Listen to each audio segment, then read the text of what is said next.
Hello, everyone, and welcome to another episode of Dream Oracle for You.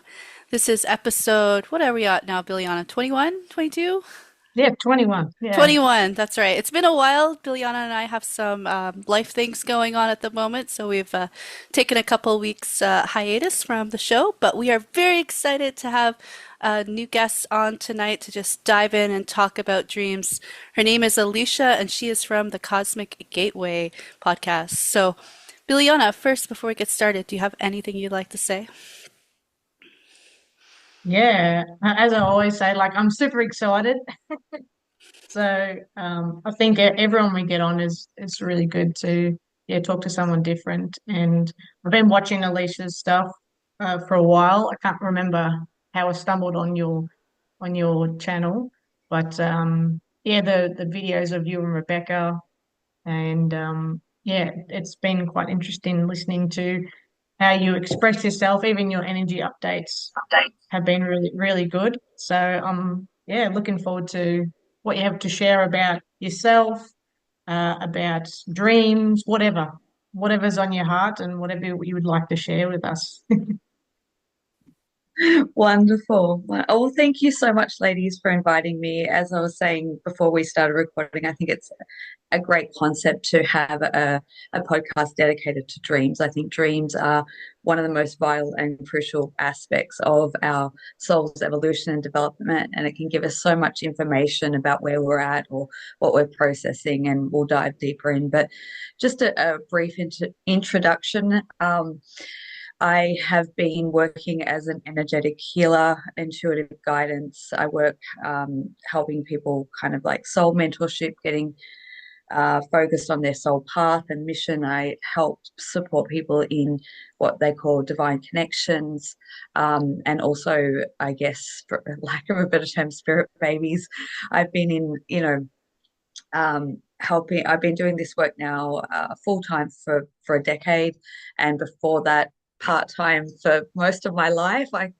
So I was sort of born quite psychic and intuitive, and with healing abilities, and I've just, I guess, fearlessly devoured my life to enhancing that, working with that, because I knew as a child from a very young age that I was here for an important time on this planet, and I just wanted to get going. I was like, I'm here. I don't know what's going to happen. I know I have a role to play. Let's just don't worry about school, don't worry about, all that. Let's just get on the mission. So that's been my focus basically most of my life. Yeah, awesome. Yeah, I resonate with that as well. Like, I feel maybe not as psychic, but I feel like from the get-go, I was like, this world is messed up. I don't understand it at all. So yeah, and getting put in with a family, like you look at them, you're like, we don't relate at all. So it's been an interesting journey. So yeah, that's really cool. Do you have anything to add, Sarah? No, I'm just so excited to have you on and to I mean, I know the topic of our podcast is dreams and stuff, but perhaps on a side later we should talk about energetic healing because that's something that I'm just starting to get into myself as well. So, very very excited to have some more like-minded individuals on our show. So, thank you and welcome. Where should we start with a conversation around dreams? I think to get a baseline, Alicia, like what do you think dreams are? Um, I I've always been of the belief that dreams are real. They're not just something that we're processing from our subconscious, although there can be aspects of that. I know that throughout most of my life, waking up from profound dreams, vivid dreams, I know that I had a very real experience, whether it's a contact experience, and we can dive into that because over the years, I've categorized dreams into, initially it was five categories. It's probably like burst out to about 12 now as we dive deeper into this planetary ascension. But it was a good way because I've always been an avid dreamer. Every night I have pretty much conscious recall of my dreams. So, and that's So I believe that everybody dreams, but perhaps not, people aren't always aware of that. But I do believe that they are key signs and indicators that can help us in day-to-day life, on our soul's path, in soul connections that can give us insight into where what might be happening from a soul level or higher perspective. And when you look at, so most of us go to sleep for, let's say, on average, between 6 and 12 hours, depending on the person each night. I think that's a way of us functioning in our multidimensionality. When you look and you take into account beings from a higher dimension, if you will, they don't actually sleep. They have rest periods, but they don't actually sleep. So I believe, it's my personal belief or point of view, that while we're here in this more denser, harsher reality, our consciousness is fractaled. So when we go into sleep state, that is the opportunity for us to merge and morph into different realities that we may be simultaneously being an active part of in that moment. So it's an opportunity for us to have other experiences. And also, what has been coming through over the last 2 years is it's an opportunity for us to collect our fractal aspects. And I believe that that is happening more and more, because as we go into raising our own inner vibration to a higher quotation of light and frequency, we're actually bringing more of ourselves into this reality. And that, I believe, is the path of ascension, so that we, are fully conscious in one reality, not scattered throughout the multiverse, if you will. Oh, you're like speaking to my heart so intently right now because I've been having a lot of those similar thoughts myself in my experience with dreams, especially in the last couple of years. My dreams have become so vivid, and I'll wake up and I was like, was that a future event? Did that happen in the past? Was that a parallel timeline? It's just like it's so real, and it's so like definitely this is like a an actual experience for me, I feel. And Billiana and I are part of a group called Lay Love Down. I'm not sure if you've heard about Lay Love Down, but even in my dreams, I'm like doing work for Lay Love Down while I'm sleeping, and it's just awesome. That's Oh, cool. You that's haven't told me that before. Oh, I That's haven't? Well, there you go. See, fun. that's why we have this podcast, so we can get caught up. Yeah, cool. Yeah, I'm kind of like on the same kind of wavelength with that. I suppose I probably haven't had that much experience with like different dimensions and timelines and that sort of thing. But the more I like sit with it, and even just when I'm awake, like questioning, what's the dream state and everything, questioning the reality all the time, it's becoming more and more clear. And the more we have these conversations, like Sarah and I, like talking to different people, it's really good to get different ideas, but then also sitting with it and then going, is that truth? Like, is it my truth? Is it how does it feel? And yeah, so I've been, yeah, I still don't know. I'm still sitting with it. So lately I haven't been dreaming at all. And I think because I'm moving, um, transitioning into like from physically moving, but also like leaving my old self behind. So mm, everything's so mental at the moment. So I think that's why I haven't been dreaming. But I feel like as soon as I leave, it'll be just like leaving that crap behind and kind of being able to bring in some new energy. And yeah, so that's what I find people don't dream. Maybe it's because they're stuck in their lives. They're not questioning their reality. That's just a thought that's just been coming lately. So yeah. mm. Well, on that topic, Alicia, what do you think about that? Do you think that, like, I think that we dream even if we don't think that we've dreamt. Like, I feel that you just might not be remembering your dreams per se. And that actually, I had a question when you were first talking earlier, and that is, do you think that somebody who is really good at quieting their mind and just having that inner connection to themselves, that they're more likely to have those more memorable dreams and that they will actually because it is, I guess, kind of like you're having other experiences. It's your multidimensional self that's coming through the dreams that you're having those experiences. So I feel maybe being able to quiet your mind is part of like being able to, what do you call it, obtain those experiences, or to bring them into your conscious. I've never really questioned that. I've never really thought about that, but I think you're probably right. I think there's probably different reasons why people don't have dream recall or as often. One thing that I've noticed for myself is there are cycles of vivid dreams throughout the month cycle, especially.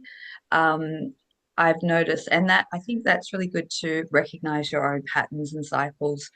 Um, for me, I've noticed over the years that leading towards a full moon, for some reason, that window in the week leading up and the week beyond tends to be a lot more vivid than maybe when we're in the darker phase. I can't put any connection to that, but that seems to be the case. I think when we are going through big life changes, such as moving a house or changing jobs or things like that, that could be very strenuous on us. In this reality, I think it's probably um, good reason for having a pause because we're probably processing out so much in our day to day that when we do go to sleep, even though we may be dreaming, we might be putting into like a healing chamber or something that's less active. And so the body's just trying to restore itself and bring it back into balance and equilibrium. I know, I'd heard from people, that, taking certain substances does block dreams, inhibit dreams. So, things like smoking marijuana apparently does inhibit the ability to have dreams.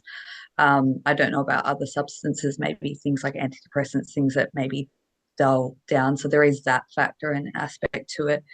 But I would say that, yeah, when you are, I guess, more in tune with yourself, you have good energetic practices or meditation practices, you're probably much more likely to be able to tap in to dream state. Wonderful. Yeah, cool. Yeah. Yeah. Um, I had a question.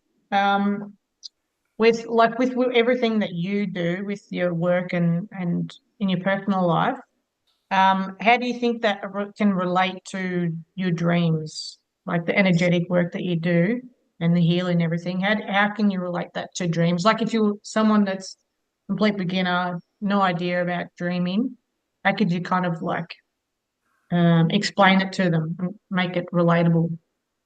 Okay, that's a really good question.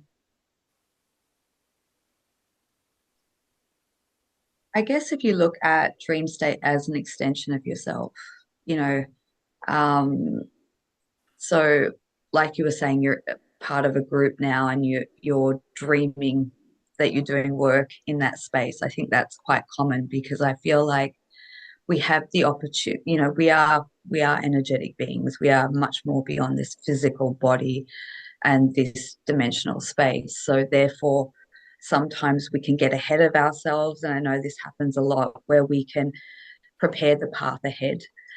So we may be working in our dream space that is preparing for the work that we'll actually be doing here in this time. So that's how it can be an extension of us and helping supporting us. If we've got something that's really important coming up, sometimes we can, our consciousness can go ahead and clear the pathway, make preparations. And if we're in tune with that, then we can utilize that to help us prepare for whatever it is what is lying ahead for us. And sometimes, it can be warnings too. People can have warning dreams um, that give them indicators. I have, uh, for many years, felt like sometimes it can also show us where the layover or the lag time between the energetic and the physical is coming closer in. So sometimes, when we talk about things like creation and manifestation, and there's a lag time between what we're harnessing and working with and when it can start to drop into physical reality. And there's good reason for that. While we're operating out of negative programming and things like that, we don't want to be, creating everything that we think about. But I do feel like there are periods of time where there's the lag between the energetic and the physical become very um, thin. And I think that can also be a key indicator, when we're dreaming about things and then they happen, that day or the next day. I don't know if that answered your question. Is that? Yeah, no, that's really good. That I like that lag time. That's good because, like your emotional, your physical, all the different energetic fields, like I suppose if you're not in tune with all of them, there's times where you're like, what the hell's going on? You haven't quite felt it in your body, but energetically things have already changed. So it's just a Mm-hmm. matter of like, bringing them all together. And that takes time. It's a like constant practice of, like you say, having a practice every day that you do, whether it's meditating, whether it's just being present in everything you do, like making a cup of coffee or doing the dishes or, playing with your children, it's being in that moment. And those practices are the most important thing. And when we talk about our dreams, like having the intention to, before you go to bed, have an intention that you want to, figure something out or whatever it is, like having that maybe during the day and then even before you go to bed. That can be a practice as well. And we've talked about this previous episodes, having a dream journal, as Yeah. soon as you wake up, write it down. And I'm all about feeling like how I feel in a dream, like after I've woken up, like do I feel energized? Do I feel strange? Do I feel sad? Like writing those things down. And Mm-hmm. that's like helping you reconnect with yourself. So yeah. Yeah. I feel like, and that's a great practice, especially for those who don't necessarily dream that much, having somewhere where they can write it down, preferably not a phone, like handwritten, I think is much more preferable.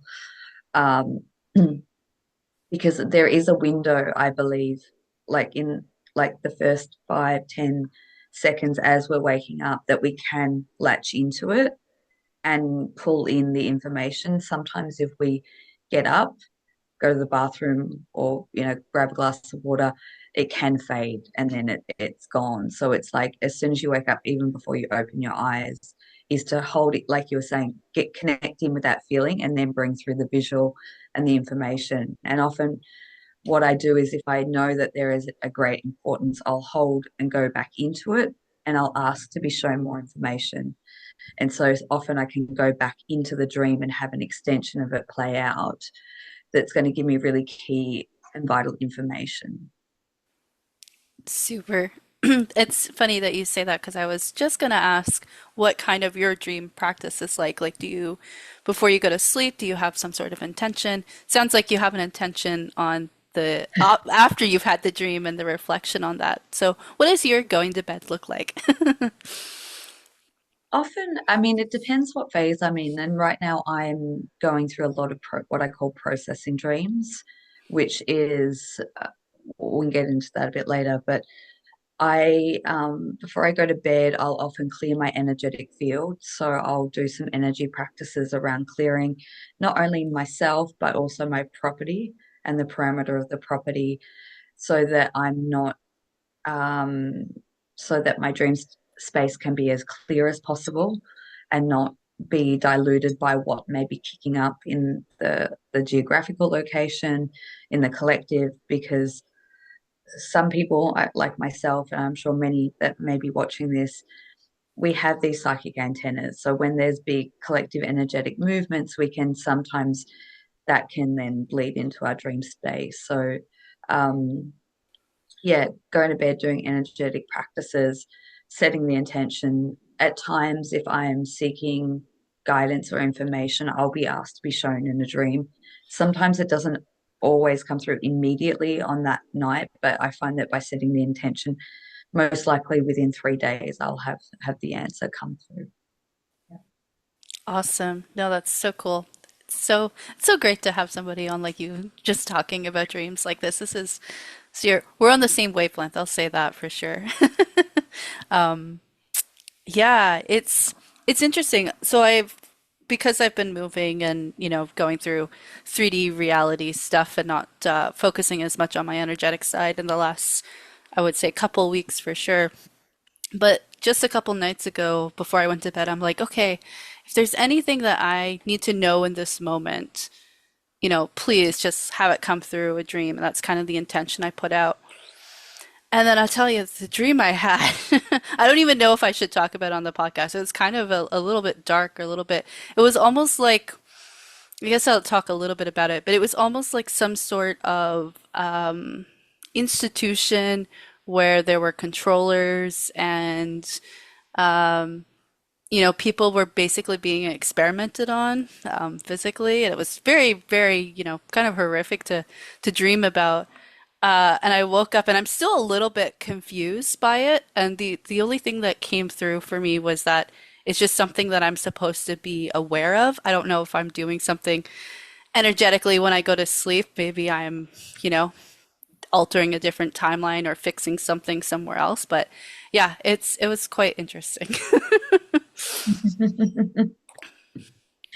Yes, Yeah, I've well, had. you never know. Like, it could be relating to our project. Like, our project we do is to do with ley lines. So I don't know if you know much about ley lines and that. So it could be something to do with that, Sarah, like you're clearing and healing certain, you know, lines and sacred sites and that sort of stuff. So that all that maybe could be past stuff, could be stuff that's happening now. So Yeah, yeah. you're right. I probably was just like clearing the energy of that particular space where those things had happened, I guess. But yeah, if that was like a few years ago and I woke up from that dream, I would have been absolutely mortified. I'll just say that. But I'm happily in a space now where it doesn't bother me as much. Do you want to talk, Alicia? You mentioned you have 5 categories of dreams that you've kind of burst into 12. I'm definitely curious to know what your types of dreams are, and because I know Liliana and I have talked about several different types of dreams on the podcast, so it would be nice to see where that aligns with what we've been talking about previously. Sure. Um, all right, off the bat. So I guess the first one, which is most relevant for me right now, is processing dreams. So processing when we're going through periods of initiation or deep transformation, sometimes there can be a lot of overwhelm, energetic overwhelm in our system that we can't necessarily process out all the emotions or the thought processes, the scenarios um, in our waking state. So when we go to sleep, we'll be processing it out in scenarios while we sleep, which are, kind of like healing dreams, I guess you could call it that. But it's a way of our consciousness processing and sorting through whatever challenges or obstacles we may be facing at that time. And it allows us to express things in dream space where we couldn't necessarily do that in this reality. So there's that. I probably, as a subcategory, I'll bring this up because I think when we go through certain energetic or astrological transits, I do notice a trend. So as of today, as we're recording this, I think we've gone into a sorry, not Mercury, Venus retrograde for about 4 weeks, and I do notice that the themes around those type of retrograde periods is often a reconcile of past relationships. So people may have more vivid dreams based on old relationships of people who aren't in their life, whether it's romantic relationships or close friendships and bonds. Because I do believe that there's always a playing out in a different reality until that gets worked through completely. So we may have gone through a split or separation with someone or gone different pathways, but when we go through these periods, I find that that heightens things. So we're kind of processing our relationship dynamics through our dream state. So that's something that people can sort of pay attention to as well. Um, I guess there's the subconscious shuffling and processing just from day to day. So someone who's maybe not as adept into their dream space may just have a mishmash of data and information and energy that they've pulled in throughout their day, something they've seen on social media, a conversation they've had with the neighbor. It all kind of gets, it's just like a filing system that occurs. So they're kind of probably the most common. Then we jump into past life memory dreams.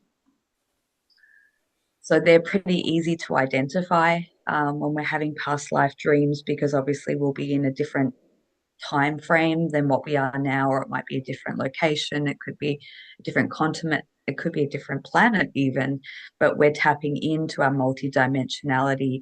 And there's always a key reason for that, because there may be a layover or a follow on from what we would consider in linear time a past life, but it's actually happening simultaneously. So we're actually bringing a fragment of our soul, and whatever that component, we're bringing that through and as a connector. And that was really a big part of my path. Was I initially started having these repetitious dreams of a past life that was the direct lifetime before this one. And so I was then being shown different things that had to continue on in this lifetime.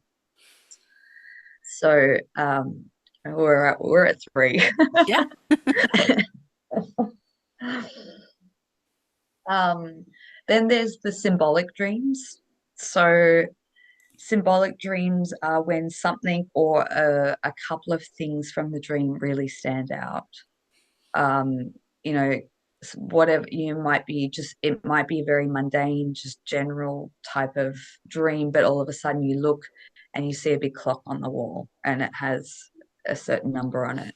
Or you may be shown like a golden watch or some sort of symbol or symbolic representation that is giving you a very key indication or guidance, as we do in our waking life. Sometimes a certain animal will cross our path and we just know that that is to be interpreted to give us some sort of guidance. So there's the symbolic dreams. So that's, I guess you could say that throughout the mundaneness of the dream, there is aspects or elements or items that have a bit more higher definition around them.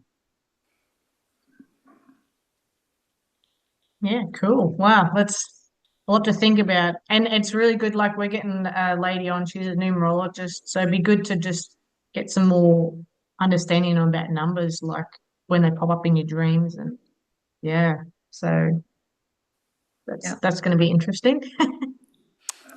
Before we move on to the other amazing aspects of dreams or types of dreams, with the processing dreams, it's our subconscious or, our higher self that is filing things away and processing, whether that's multidimensional things, past life things, whatever, or this time, doing this processing.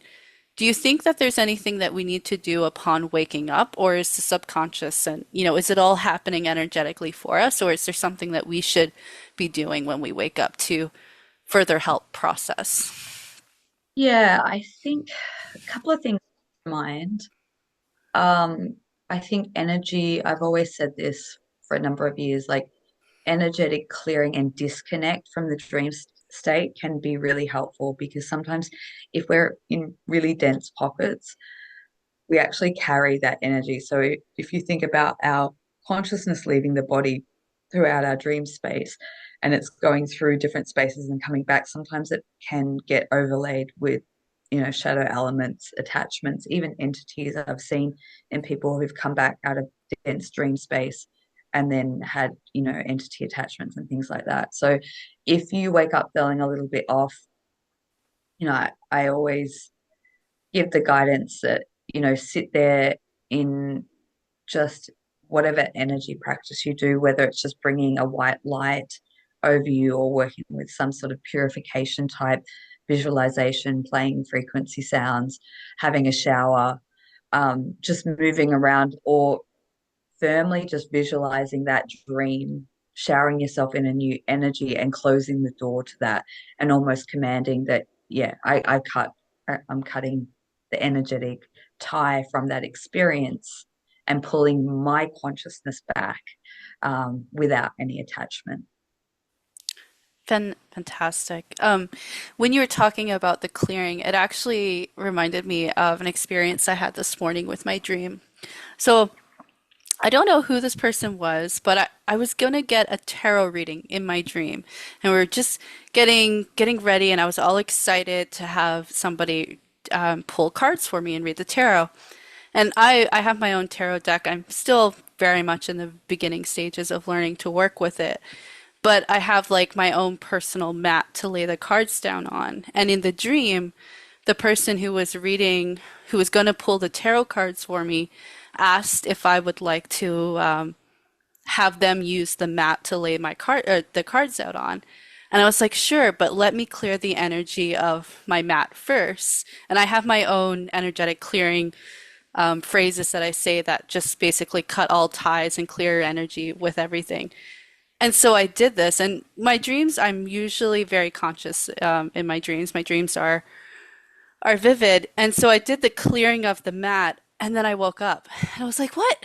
I woke up feeling like, "Oh no, was I not supposed to have somebody read my tarot cards in my dream?" Like it was a very interesting experience to to go about that. I still haven't quite figured out what that meant. I know that myself, sometimes I end up in, not necessarily I end up in places I'm not supposed to be when I'm dreaming, but I'm definitely, there are times that I'm like pulled out of places or situations where I'm not supposed to be. And I feel like that dream last night was an example of that, where something was going to happen that wasn't supposed to be happening.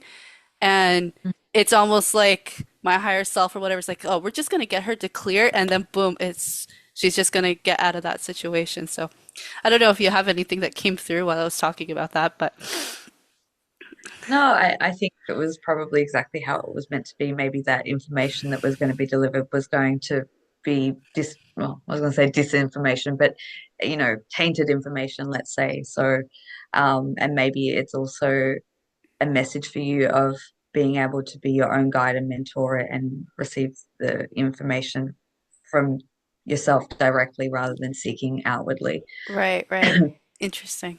Cool. Yeah, that's cool. Yeah. And going off that, do you feel like there's entities or energies that interfere with our dreams that, yeah, like you say, they give us misinformation or misguided messages? Do you believe that? Yeah, yeah, absolutely. I think that our dream state can be very distorted, um, depending on, where we're traveling to at the time. And that sort of goes into having like higher dimensional dreaming. To be able to get to those layers, we have to pass through the abyss or the astral state, the lower realms, lower and higher astral state, where in those places it's a very distorted place, and anything goes. So sometimes you can be out in the ethers having really like beautiful experiences, but you got to come back through the levels of dimensional layers. And that's where you can, yeah, have that sort of level of distortion that can come through. Yeah. Have you experienced a lot of like traveling in your dreams to these higher dimensions? And if so, what is your practice to kind of keep yourself safe as because I find that like when we go to sleep, energetically or our multidimensional self knows that we're going to be doing these things, but us in this Mm. realm that aren't always aware of what we're going to be doing. So how do you protect your energy to do so? Hmm. I guess for me, it just has always naturally occurred. So it's not something that I put a lot of focus and intention into. It just happens. But I think if people were to want to consciously have those experiences and that's their intention prior to going to sleep, it would just be claiming your own energy space. And I prefer to use that rather than protection, Hmm. um, because I think it's about claiming our own energy and our own personal power. If we're constantly in a state of protecting, then we can create more to protect ourselves from. So it's just, claiming our own energetic boundaries, if you will, and our own sovereignty within that. And it could be a visual representation for someone to, put a sphere around them that's their travel sphere. So when they're traveling interdimensionally, if you will, their energy is cocooned and secure and supported in those travels. Wonderful. Yeah, I like that. I've never really sat well with protection because I'm like, well, we don't need protecting because if we are, you know, true to ourselves and wanting to be the best, I suppose, version of ourselves in this space, we don't need to be protected. We just need to remember who we are and then, like you say, claim it all back. So yeah, I've never really kind of got stuck well with me Mm. that yeah, using protection.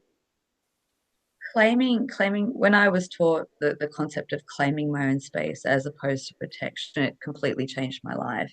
You know, throughout my late teens and early 20s, I had various teachers and learned a whole heap of different things and all the different types of protection that you can do. And I found that like my 20s was an absolute minefield of just constant battling. And it was, yeah, when I was able to shift that perspective, perspective of like, oh no, like I'm just commanding, ultimately, I'm claiming and commanding my space. Um, it's certainly the level of well, yeah, the level of interfacing, let's say, with underworld beings minimized to some Yeah, extent. yeah. I use Wonderful. a lot of like permission. I don't give permission. Mm. Um, so and yeah, commanding what I do and don't want. And I found that works better than saying like protecting myself. So yeah, that's really good that you say that. Yeah. And I think also to keep in mind, there's one thing about, saying it and working with commands and things like that, but you've also got to feel it. Yeah. So you could say anything you want, but if you're holding a resonance within you that doesn't match that, you're still open and susceptible. So it's really about building like a solid sense of self within knowing that you are, you know, safe and secure. So, Yeah. Do you have any dreams you'd like to share? yeah, let's go into.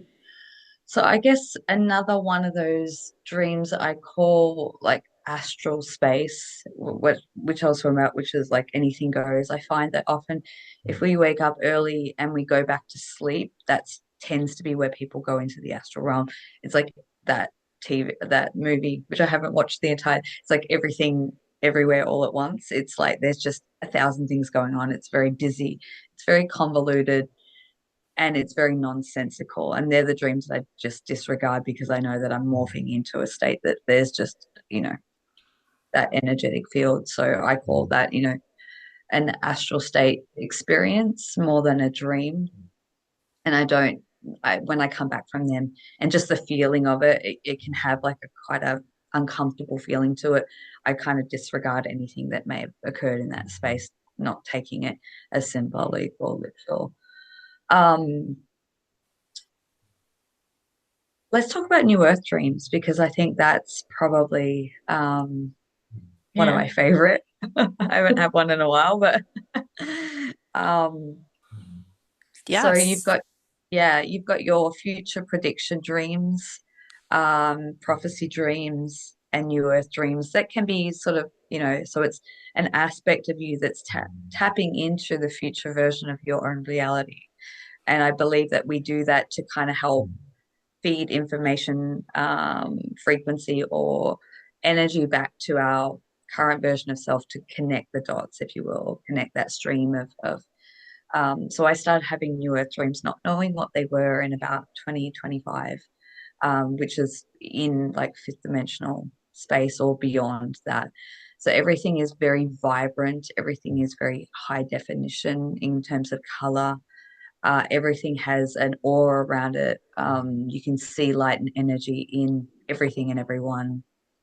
Um, there's it's a state of vibrancy, tranquility, freedom, and honestly, I think if I hadn't have had those dreams in the beginning and then going through my initiation, like they were the things that I held on to because I knew how real they were. Um, so yeah, I think things that I've had a lot of like solar flash dreams.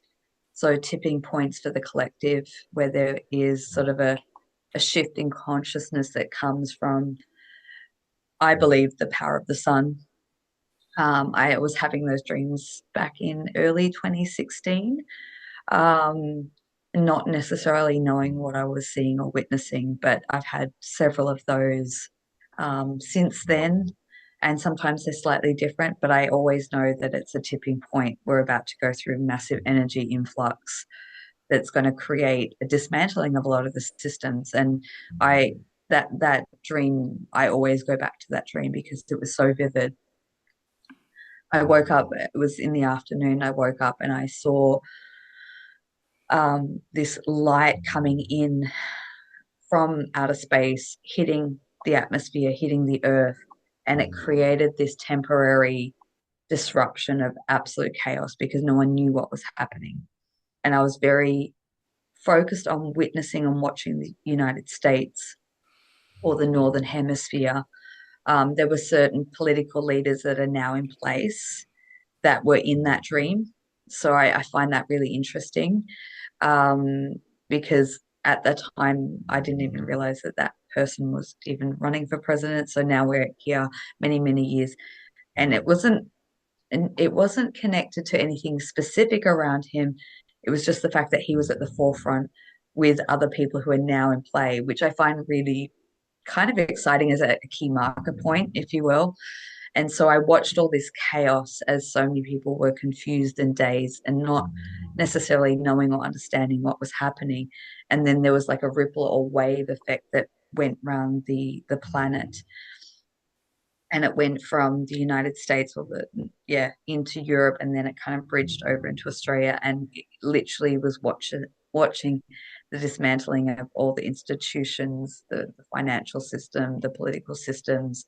Everything was literally dismantling, and there's this in between period, and then we move into a rebuild.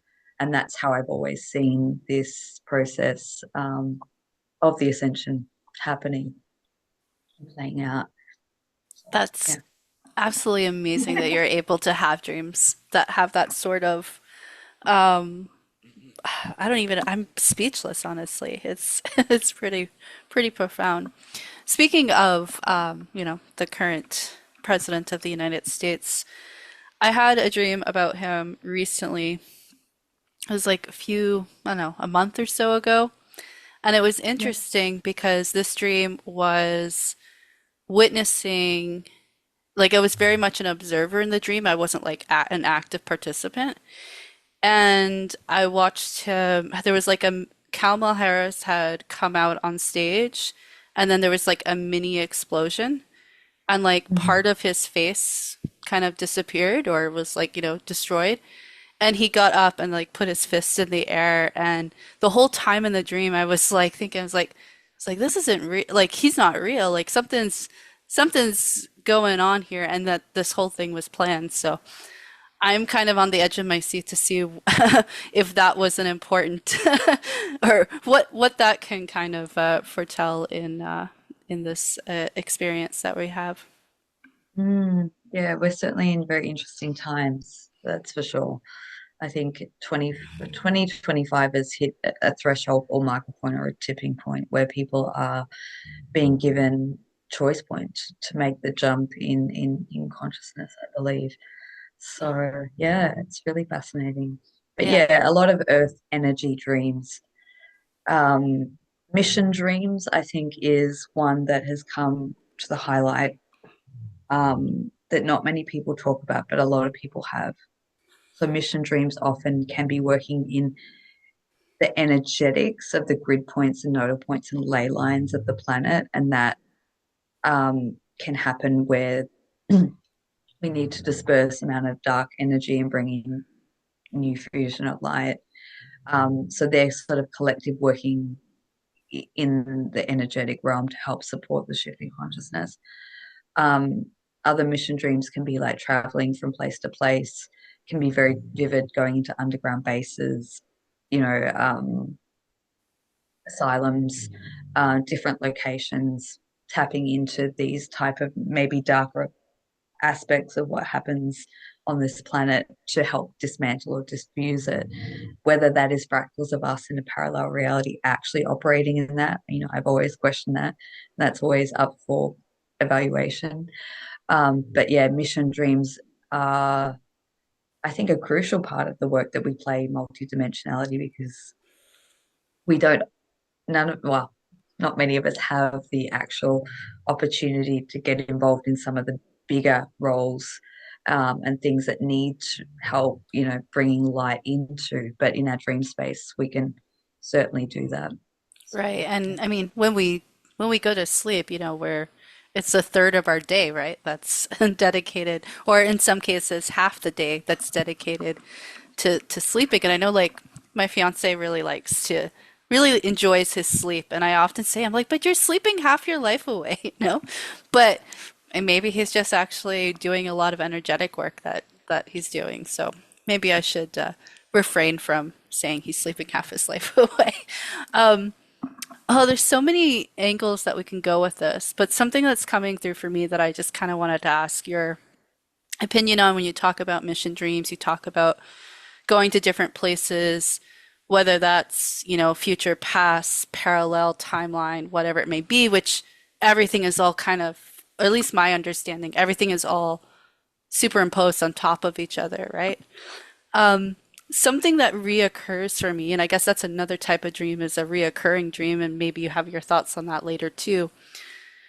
But something that reoccurs for me is I'm in Halifax, which is Nova Scotia, the area that I live in Canada, and I actually had a dream just within the last couple of weeks again, and it's where Germany has, or the Nazis have actually won the war, and that Canada, at least Nova Scotia, Halifax, I don't know if it's the rest of the world, but it's only the focal point is because I'm in the Halifax area, is run by Nazis. And that has reoccurred for me at least 3 or 4 times in the last year where I am dreaming, I am in Halifax, I'm with people that I know in this current lifetime, but the reality we live in is where it's actually Nazi Germany, which is, I haven't quite figured out what that's all about. I don't know if I'm clearing energy in a different time space. I don't know if it's something I'm supposed to recognize, but yeah, I don't know if you have any thoughts on that. I think the first thing to mind is, I believe that in our dream space, we have been clearing and shifting the timelines for a very long time, probably since 2012. So when you go back to some of the people like Edgar Casey and Nostradamus and a lot of the people who have done these like very big predictions of the times that we're living in, then some of them have come to fruition and some of them haven't.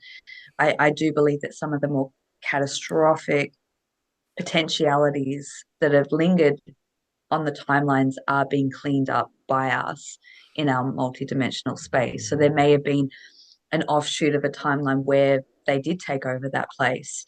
And because you're in that geographical location, you're assigned to that team to help clear and close down that timeline. And so if you're reoccurring going back into that space, I'd probably say that that's part of that.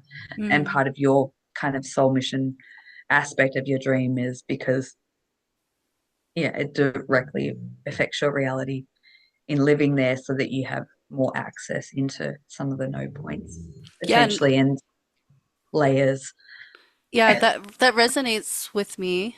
And then as you're talking, I was remembering other aspects of that dream. It's like particularly I find the ending of dreams for me, or like the moment before I wake up, or what's happening right before I wake up, tends to stand out a lot for me. And in particular for this dream, so I had went downtown, I met a few friends, and all of a sudden, somebody on the street was like, "Okay, we're gonna have a picture." And then you do the salute to Nazis. I'm not going to do it on camera for YouTube purposes, but you know, you had to salute to the Nazis, and everybody was doing this and getting ready for taking this picture. And I was sitting there, and I kind of like, I don't know if I had a blanket or I had a sweater, and I was like hiding and trying not to be part of the situation. And then I like ran off, and I remember in the dream I was like, time travel, time travel, time travel, and I just like zoop, and then I woke up. So when I woke up, I felt like I was going somewhere where I actually was not a part of or wasn't meant to be, but I was definitely doing something while there, although I'm not really sure what it was. Yeah, that's super fascinating. I do believe that we're at bookends. I think that there's a lot of hidden agendas and things that started around Second World War that have still been playing out underneath the surface of our world, and I think it directly relates and ties into that, especially when we talk about off-planet stuff and SSP stuff. It all started around Second World War, and I feel like that a lot of that is what is being cleaned up so that we can kind of graduate it as a collective. So it could be, yeah, it's very Hmm. interesting. Yeah, definitely. Sorry, forgive me for my ignorance here, but you said SSP, and I'm not sure I know what that means, or I do, but I've Oh, okay. forgotten. Sorry, the secret space program. Oh, okay. Um, what I is still that? don't understand it. Yeah, the secret space program, you mean? Yeah. Mhm. Okay, Yeah, yeah. Nor yeah. me. Or is this like the Um, Galactic Federation type thing? Is it part of that, or is it something different? No. Okay. no, not it can be connected to, but not necessarily. No, SSP. I mean that does tie into a type of dream, and that those mission dreams. But basically, it's people whose consciousness is being taken for, you know, 20 to 40, sometimes 60 years, operating in different realities. That is about the intergalactic slave trade, essentially. So a lot of that happens, and there are what they call uh, just like um,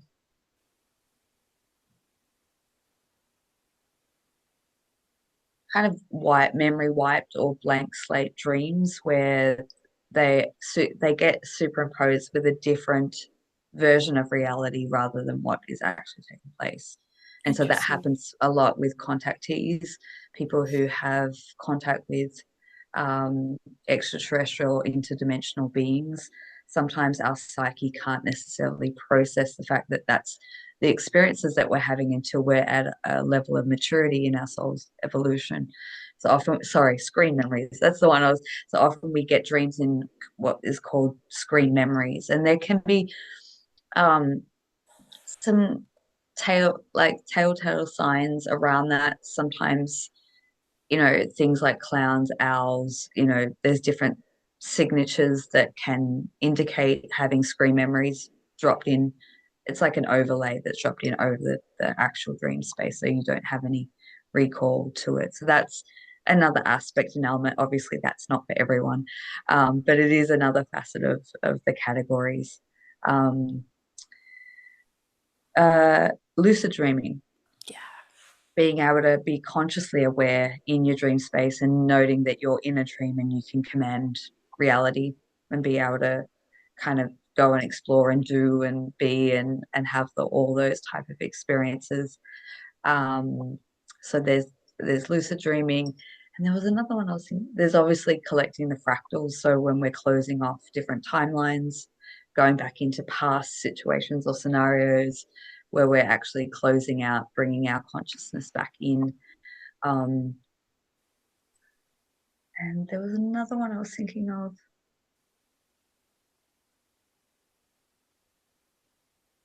No, it's just escaped my memory. I don't know how many we're up to now, but yeah, lots Uh, of different. let's see. We can do a little quick recap, and maybe that'll give you time to hold on. I gotta turn my page of notes here. Um, where'd it go? So the first one was processing. Then we mentioned past life as two. Three was symbolic dreams. Four was kind of the astral space. 5 is New Earth dreams, future prediction, prophecy as some subcategories. 6 was mission dreams. Did we say past life? Yeah, we said past life already. And then lucid dreaming. So we're up to 7. There was Still probably a a lot of few more, but that's okay. subcategory. But yeah, Yeah, that's cool. tends to be the overall breakdown. I'm sure there's, I said there is fleshing out to be many, many more of them, I think. Um, So what I about think like, as oh, sorry, I mm, don't want to cut you off. You go. no, no, no, no. I was just gonna say there's like a couple that come to my mind as a category for myself anyway would be a visitation dream where it's, you know, likely a loved one. Whether and there's like I find there's two categories of that because there's like a visitation dream where it's a loved one that's passed on that has come to you in your dream, but then I feel that there's also times where I'm like visiting people that I know in this lifetime and almost like spending time with them on an energetic level. I don't know if those classify as two different categories or if they're one and the same, but I guess yeah, category and subcategory, but yeah, that's key and vital one for sure. That was the other one I was thinking was people can have OBEs or out of body experiences, which is not necessarily a dream. It's a very real stepping into another space with your body, and that comes along often with things like sleep paralysis and sometimes visitations or yeah other beings that can be there to facilitate or sometimes obstruct those experiences. Yeah, yeah, cool. But what about deja vu? Like, as I have this on a regular basis, like I'll dream something and then it's like word for word, the conversation, who I'm with, the environment, like is exactly the same. And I sit there, and when I realize when I'm awake, I'm Mm, like, oh, been here before, and it happens so often that I'm like, what's going on here? Like, have I already lived this life, or it's a simultaneous timeline, and mm, it's my higher self giving me the opportunity to go, all right, I need to change something here because I've done it before, or I don't mm. know. Yeah. So, what do you think I about guess that? it can be taken in two ways, and I think that comes back to what I was saying is when that it's showing you how little time lapse there is between the non-physical and the physical reality. So they're sort of prediction or premonition dreams that are just slightly ahead of scale. So that's when you know that you kind of in line and syncing up to like the non-physical and the physical. Sometimes when we have deja vu, it could, depending on the circumstance and situation, you could take it two ways. So you've got to really read into your own intuition. But it could be, yeah, I've got to change something up right now because I'm in a loop and I need to break out of that loop and that pattern. Or it can be an indicator that I'm on the right track because I've kind of pathed this way and here I am. There's a convergent point that's happening or occurring right now. Yeah. Yeah. I I think think a only bit of both. internally you'll Yeah. know. Yeah. Yeah. Yeah. Yeah. Cool. It's good. I've never had anyone explain it that way. So it's really nice to hear it, yeah, in that way. That could be, it's not good or bad. It's just like just seeing if it relates to you in whichever way. Yeah. Cool. Thank you. I've had a lot of those. I find that when I started to have like what I would say new earth dreams, and I was still sort of navigating my way around that, I was in a very heightened state of consciousness at that time. And so I've lived throughout the last 10 years, I've had, thresholds where I've broken to where I feel like in my current reality, I'm living in the new earth experience because I'm containing all of my consciousness in my vessel at that time. It's unfortunately, at this point, I think it's unsustainable to have that permanently, but I think that's the goal of where we're all working towards. And I know that during those times, I had very little sleep because I didn't need to. I was fully operating and functioning here, but I could still tap into, the realities that there was still a few operational, but I could tap into it with my conscious mind. Um, but yeah, a couple of years ago, I remember I've had this in the build up towards like a big awakening or kundalini experience where I would dream. Like I remember one night I had a dream that I was on this island at this bar some guy came up, wanted to buy me a drink. So I was conversing with him and the bartender, which are two people I've never met in my life. Didn't, woke up from it going, oh, what was that about? And then I get a knock at the door and it's the plumber who's come to fix my hot water system. And it was the bartender. And I was like, weird. And so, yeah, okay. Um, and then I went down to the local cafe to get a coffee. And as I walk in, this guy smiles at me. And it was a guy who tried to buy me a drink at the bar. And he waved at me. I've never seen him in my life, but there was a recognition. And I was like, this is weird. um, but that to me, it didn't have any, I didn't feel that had anything necessarily about those individuals themselves. It was just showing me that there was like a very fine line between the energetics, the non-physical and the physical realms that are merging into one experience. So yeah. That's actually a perfect segue into what my next little question or topic was going to be. Talking about, I think it was one of the first things you said when we started the show tonight was, or this morning for you guys, was that dreams are like lived experiences. And I'm sure that you've said this, or somebody you know have said this, where you'll start to tell a story and you're like, oh, I can't remember if I dreamt this or if this actually happened, but then you go on to talk about it. And for me personally, that happens so often where I have that phrase where I'm like, I can't remember if I dreamt this, but here's something I'm going to tell you about now. And I guess this is not really a question, it's more just kind of a statement and hearing your vibe on it. But I feel that that really shows that that dreams are our own experiences and that we're having that sort of like your waking life and your sleep life are really just all your part of your life, and that sometimes I find it's hard to separate the reality from like your waking reality from your sleep reality because they are actually one. I don't know if I made any sense in all of that, but it's just something that came through. Yeah, definitely. And I feel like even this experience that we're having right now, what is we consider our awake time to the other versions of us is a dream. So, Right. you know, Oh, that's true. um, yeah. So, oh, and inception dreams too. Sorry, that they just keep dropping in as we No, it's go. perfect. So what's Inception Dream? So a bit like the movie, if you've seen it, but it's like layered upon dream upon dream upon dream. So you're actually going down into deeper or up to, deeper level. So in the dream, you're having a dream, you wake up from the dream, and then sometimes you can have multiple layers of that, of waking up in the dream while still in the dream. So it's just different levels of reality that are compacted onto one experience. Interesting. And then you can have a different type of dream within that. So what I was thinking about as you're talking about the waking up inside a dream, a visitation dream that I had from my grandfather a couple of years ago was exactly that. Like I was visiting my mom, I was sleeping on her couch. This is like reality. Doing that, and then I had gotten up, went to the bathroom, went lay back down on the couch, and then I started dreaming where I went to the bathroom and then got up and then laid down on the couch. And then I woke up in my dream, but I was dreaming. And then that's when I looked and then I saw my grandfather there. And it was really interesting because it was my first experience. It was before I really woke up and really started to become in tune energetically, was I was having all telepathic communication between my grandfather. He wasn't speaking at all in my dream. I just knew what he was thinking, or I knew that he had to go at some point. It was like a really short time frame. And I just remember saying to him before he left, I was like, Pop, but I don't know how to use my gift.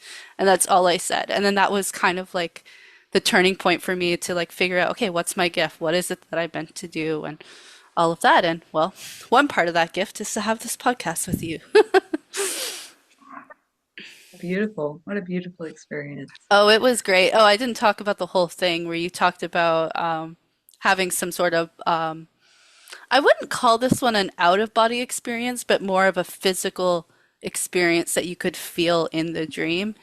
And that was like when I came out of the bathroom, I knew that it was a dream because the fire alarm that was on the wall was on a different wall in the dream. So that's how I like kind of knew that I was dreaming because how things actually are were slightly different.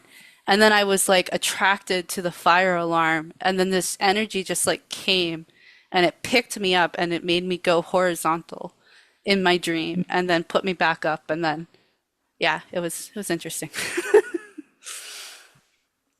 Yeah, Sounds wow. like I very think active. yeah, you go, sorry. No, no, that was it. No, no. Yeah.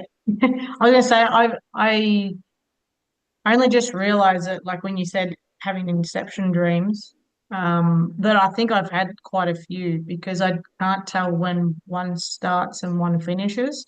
Like similar people and characters are in the dream, but then they look different in a different space and stuff like that. So it's just yeah, it's weird. Like, and I've never really my finger on it, and you probably just given me that insight to realize like maybe it's yeah, it's different layers up and down, whatever you want to look at it as. Mm-hmm. But yeah, so it's and I thought it might have been just timelines, which it could potentially be as well, but also yeah, just the different dreams just mashed on top of each other. So yeah. Yeah. I feel like at any given time, and I've been talking about this quite a lot on my own podcast, I feel like we're juggling, anywhere up to 5 to 7 different versions of reality simultaneously. And we can experience that in our day to day. We can feel a shift and things kind of rearrange and change themselves, or we go into dream space because I often go back into it's not reoccurring, it's continuation. So I know that that's a parallel reality that I'm playing out right now that's trying to close and clear off of underlying things that are connected to um, getting me into the next high octave, if you will. So it may not be playing out so much in this reality, but there's still things that need to clear before I can jump into that next bandwidth of frequency. So it still has to play out on some level. And so that's, it feels like juggling a lot of that. I do also have a theory and concept that when we are operating, when people sleep more or go into states of depression or feel disconnected, tapped out, they don't feel like their spark or essence is really there. I do believe it's because more of our consciousness is bleeding into other realities at that time, and more of our consciousness is needed elsewhere. So it makes it harder to function in this reality because we're kind of stretched a little bit. And one of the key signs that can denote that something like that might be at play is if you're having quite a vivid dream space. Um, like at the moment, one of the um, themes that is running through my dream space that I keep going back to is like a lot of travel. There's a lot of travel. There's a lot of cleanup happening around different pockets of the world. And I know that that's tying into what's happening collectively right now. So I know that that's sort of a part of my mission dream. But I can be going about my day, and all of a sudden I close my eyes and I'm back there. Like I can tap into it while I'm awake. So I know that that's just a part of my consciousness that I'm connected to. And sometimes we can go through phases where there's nothing necessarily wrong in this reality, but we're going through very heightened or pronounced emotions or mental states. And sometimes that can be connected to wherever else our consciousness is operating from in that moment.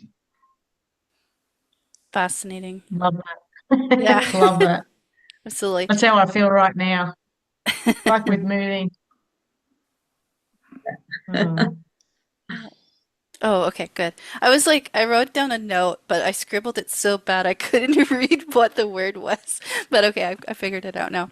So you said about, I just want to make sure that I understand this. You don't think that dreams are actually recurring? They're more of a continuation because you're working on that particular timeline or dimension, wherever it is that that energy is, that it's more just Mm. continuing to work on that particular space as opposed to it being recurring.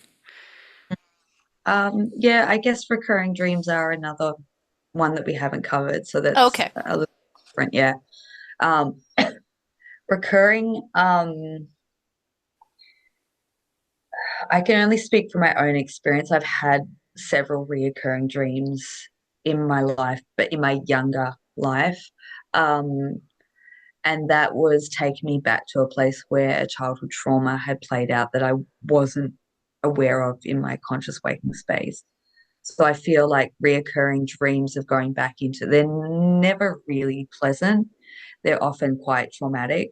I feel like that's a part of where our energy or consciousness can be trapped in those spaces. So we're getting the reoccurring dream so we can break out of it, we can clear it, we can change it, we can do something to it. And it's just being highlighted or brought to our attention repeatedly until we do what we're meant to do in that space. So if people are having reoccurring dreams, it might be good to do some self-inquiry as to why is this continually being represented? What do I need to learn from this? What can I do from breaking out of this space, or what relevance does it have? What great significance does it have?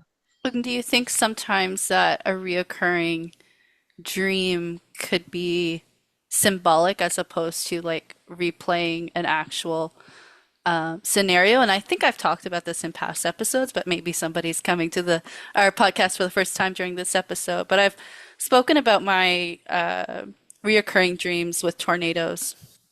So as a child, I was always very fearful of tornadoes, even in my adult life. And I spent a number of years living in Florida, which is known to have tornadoes, and it's always been this have a lot of fear wrapped in, literally wrapped in tornadoes. And Twister, I saw Twister as a kid, and it just did me in for tornadoes. And so reoccurring dreams for me has often been situated around tornadoes where I'm running away, I'm hiding, I'm like, very fearful. But then about a year and a half, 2 years ago, I can't even remember, the time just goes by, but it all exists all at once, so it's just funny. I woke up one day and I said, I don't want to live with fear and anxiety anymore. I want to overcome this. And so in like the last year or so, my tornado dreams have completely shifted. I haven't had one since the final one that I had where I just let the tornado come. I just let it come. I let it wash over me. Everything was completely okay. And there was a dream before that where I was like, instead of being fearful and running, it was more like me helping everybody be prepared. So I would be like, okay, there's a tornado coming. This is where we have to go. This is the safest place in that house. Here's how we deal with the situation. And then the final one was I just allowed the tornado to come, and I haven't had them since. But I've had them throughout pretty much my entire life. I've had tornado dreams.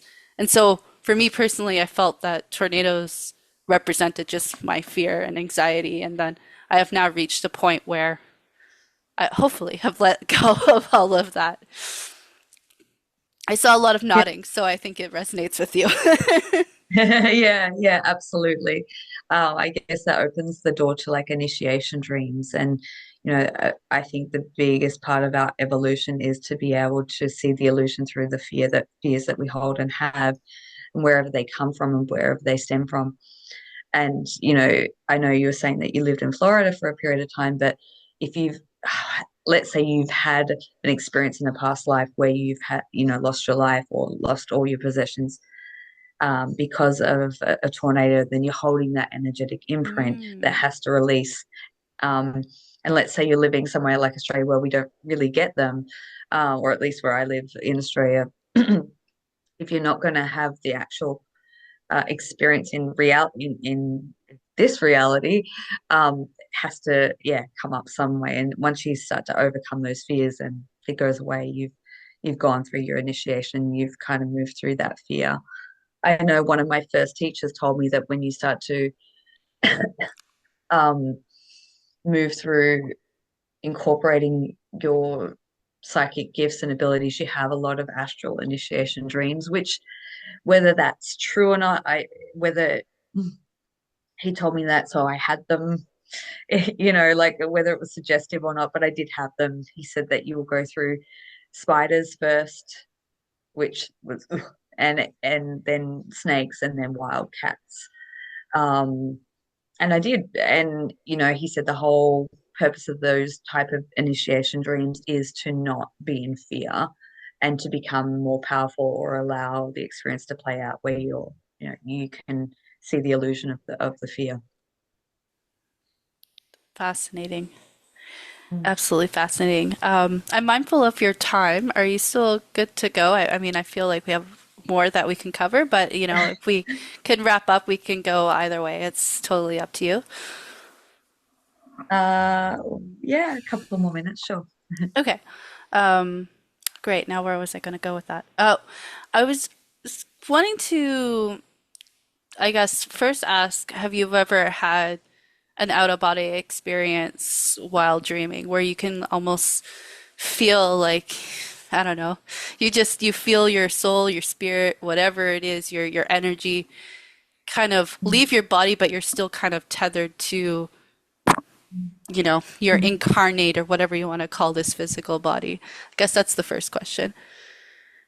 I've been having body experiences since I was a child. So probably roughly around the age of 3, I didn't know at the time what it was. I now know that it was an out of body experience, but I'd lay in bed, my whole body would shake and vibrate. I would hear vibrational sounds like woo, woo, woo. And then the next thing I would either go into fear and sleep paralysis, or I would pop out of my body. And more times than not, I would pop out of my body and I was taken um, outside of Earth to look down out into space often. And it was a big part of me trying to retain or remember that I was here on this is your purpose, this is your mission. Um, I think I had that probably most nights as a child. And then when I became about 7 or 8, I would have different types of out of body experiences where I was actually having contact and abductions by yeah, beings with perhaps not so of the most benevolent agendas. So I've had a whole, I've woken up. I used to do a lot of sleepwalking as a child, and that was part of those contact experiences. So I'd often wake up outside my house, dazed and confused, in the neighbor's house at times. As I've gotten older, I have had a few out of body experiences where, yeah, same thing. The whole body starts to shake and then sort of pop out. But I have had beautiful, benevolent experiences too into my 20s where I was really concerned about where my life was heading and if I was heading in the correct direction. And I had a visitation by this woman who was called the Lady, very angelic presence, who showed me my life blueprint and showed me basically all the different timelines of this lifetime, and shown that even if I was to venture off slightly, I would always get put back on the path. And it was really comforting and reassuring at the time because I was about to take some huge, big risks in my life to, you know, follow my path. And it was like jumping out into the void of the unknown. And that was just like really reassuring. So, yeah, to answer your question, yeah, I've had many out of body experiences. Probably the last one that I've had a couple in 2023. I can't remember having any last year or this year. Yeah, but yeah, often it will be beings in the room that will want to interface with me. So I, yeah, come out of my body and I'm operating in a different bandwidth. Mm. Fascinating. Absolutely fascinating. I personally have had, I think I've had more experiences with it than I kind of remember, but I remember my most recent experience. And it was actually a couple months ago, maybe less. In the past 6 months or so, and Billiana's happy that we're going to talk a little bit about entities here because she's been wanting to talk about it on the podcast for a while. Um, have had experience with entities coming into my space, usually in the dream space. And I've had where they've tried to like almost take over my body kind of thing, which has been a very interesting experience. And I have found through my most recent experience that an energy trying to take over your body versus your energy coming out of your body is actually the feeling is very similar. And so my most recent out of body experience, I there was a lot of fear surrounding it. It was like I was not letting it happen because I thought somebody was trying to take over my body. And then there was a little voice in my head, my higher self, whatever it was. It's like, Sarah, it's okay. You know, just breathe. You got this. You could go. And so I just allowed it to happen. And I could almost feel like I sat up out of my body, which was a interesting experience. And then it was the most lucid dream I've ever had, and I was just flying. This is the flying dream I told you about, Billiana. And I could just soar, and I just was going so fast and completely the most freeing experience I've ever had. But I got super excited, and I started to like do. I'm like, oh, I can do a somersault. I can just do a tumble in the midair because I can do this. And then I kept doing it, and then whoop, I got pulled right back into my body because I was so excited. But yeah, I don't know. I was felt like I had to share that, but Mm. I think that it is a very similar sensation because I've had a series of out of body experiences where I've been confronted with dark or sort of what you would call demonic entities that have been trying to take over my body. It's absolutely terrifying. But the sensation that I've had with the benevolent beings and other experience, it leaving your body has the same sensations, but whatever you're greeted with, yeah, can be quite different. So sometimes it can just be the fear of that sensation, especially if you have had previous negative experiences. It can be easy to freeze and so it's good that you are able to pay attention, just relax into it and yeah. have such an incredible experience. Yeah. Yeah, I know. I just want to have that all over again. But I don't know if there's any, do you know if there's a way to induce it, or is it just something that just happens when you're meant to have it happen? Yeah. For me personally, I've never sort of delved into it. I know people like Darius J. Wright, he teaches a method that can help people achieve the out of body state.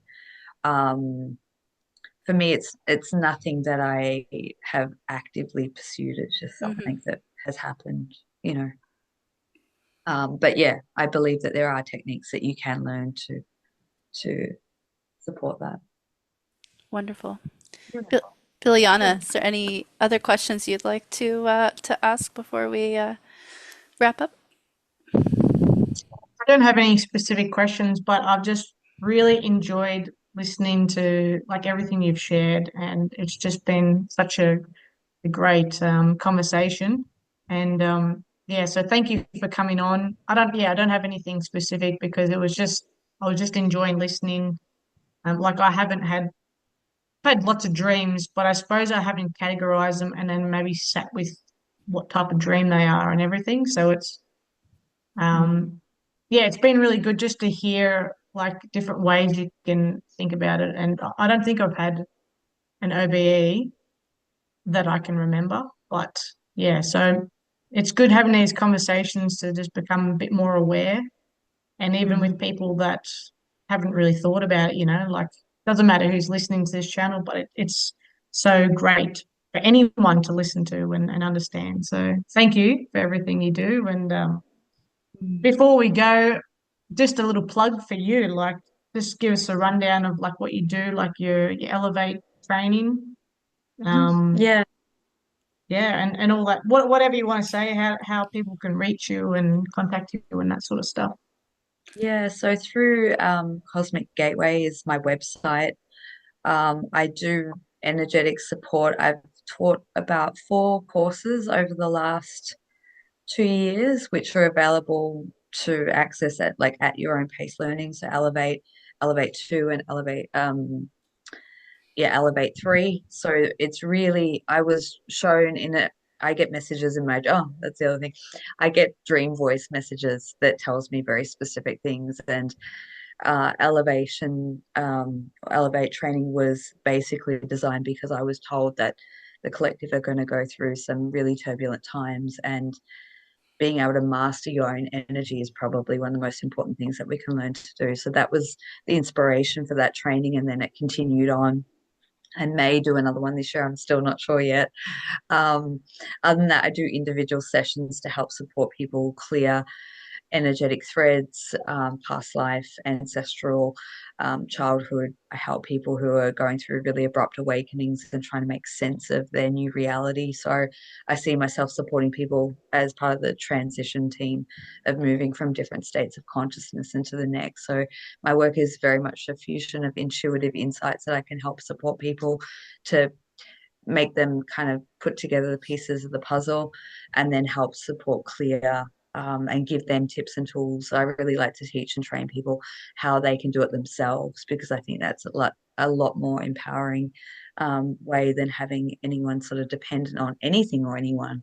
So that's the bulk of the work I do. I love it. I've been doing it, and I learn something new from every session. So every client, every person I come in contact with, I'm always learning the new trends and the themes that are happening. Um, so yeah, that's basically my work. Yeah, that's awesome. And I'm all about like self-responsibility, like taking responsibility for like everything in your life. Yeah. Um, when it comes to just mental stuff or even just like this reality, being responsible for your money, your kids, like everything, as well as your own energy, like Mm. trying not to put all your thing onto other people, but trying to manage that and vice versa, trying to realize if someone else is impacting you as well. So it's, yeah, that's really good. So Mm. thank you. Um, anything you want to share, Sarah? Last comments or anything? I echo everything you said. Thank you, Alicia, for coming on and sharing what you do. And I'm blown away by your insights and dreams. Like this is it's been just really great to hear what you've put together with dreams, how you go about learning from your dreams and all of that. And I hope that our listeners have enjoyed today as well.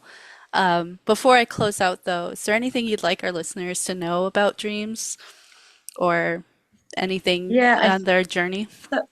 at the moment, I think the most common thing is a lot of people are seeking for what's next for them, or what's their next path, or what's their next calling. And I feel like sometimes we go through these in more inactive phases where we don't feel like we're doing much in the physical world, and that can be really frustrating. But it's because we're doing a lot more in the energetic and in the dream space, and that is preparing us for our next steps. And so if you can take, a dream journal, or take notice of what's happening in your dream space, sometimes that can give us like very key clues into what's coming next and how to work with.